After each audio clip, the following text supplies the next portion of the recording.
Nella centrale piazza dei Signori è la stella non ancora illuminata a dire che fra poco è Natale. Ma a Treviso, come un po' dappertutto, l'atmosfera natalizia pulsa già dei riflessi artificiali delle vetrine dove, se fantasia e originalità sono a briglia sciolta, il tema è rigorosamente fisso. Come sembra dire questo Babbo Natale che spunta tra gianduiotti e torroni, quasi a spiegarci che per lui è già tempo di grande lavoro.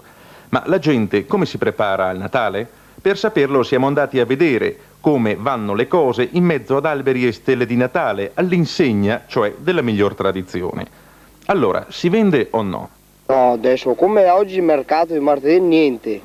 Poca niente di come vendita. Darsi dei soldi e ora gli guarda da spendere poco. D'accordo, è un po' presto per far valutazioni, ma quel che importa è cercare di capire se è davvero Natale in casa come sembra essere fuori.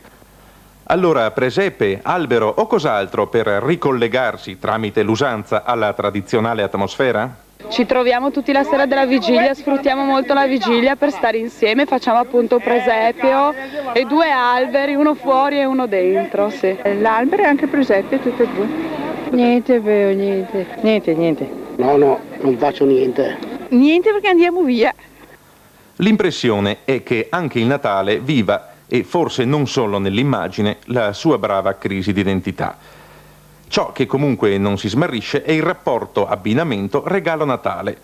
Ebbene, visto che tanto si parla di regalo intelligente, che idee ci sono in giro? I regali di insegnamento penso che si facciano durante l'arco dell'anno, perché è giusto, fa parte dell'educazione.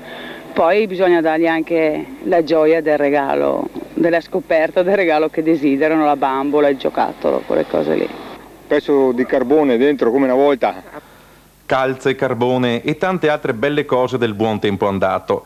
Facile a dirsi, ma già lo sappiamo, Befana e Babbo Natale parlano ormai col linguaggio del computer e si muovono coi movimenti robotici dei mostri spaziali.